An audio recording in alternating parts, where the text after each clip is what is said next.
Hello and welcome to Wednesday's Words of Worship. There's an account in Acts 17 about Paul basically escaping and being escorted to Athens for his own safety. He was going to wait there for Silas and Timothy to join him. And while Paul is waiting, he looks around the city and he explores a little bit.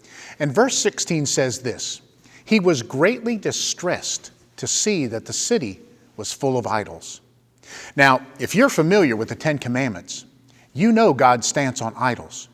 Idols are false gods that we allow to compete against God for our time, our energy, our resources, and even our worship. Now, most of us would say that we don't worship idols. However, I would say that Athens is a bit like us.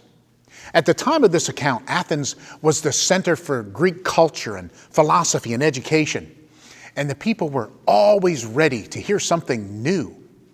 There were people there that thought life was all about seeking happiness and pleasure. There were others that placed thinking or knowledge above feelings and tried to live in harmony with nature and reason and suppressed all desire for pleasure. Now today, you don't have to look very far to see that we are all about embracing new ideas, new things. We're in an era where deception is a new art and has reached new levels. We're divided by political parties, ideologies, and causes. We're being divided and conditioned by politics. There are people that manipulate science to prove their point. There are even people that try to assume what Jesus would do if he were on the earth right now. But isn't it funny how Jesus would always do what they think is the correct thing and what they think you should do?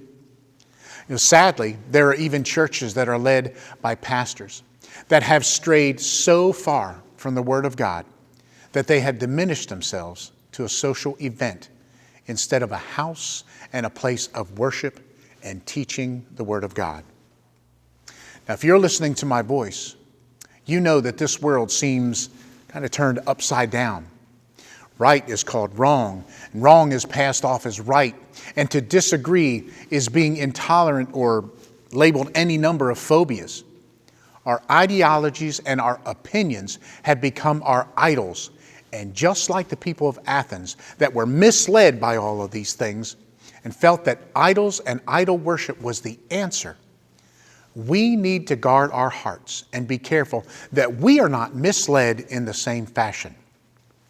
Our first response to anything new, to anything you hear, for any cause you support, and anything in which you invest your time, your energy, and money needs to be consistent with the Word of God. Paul was greatly distressed by what he saw in Athens. Let's work hard so that God is not distressed by what he sees in our lives.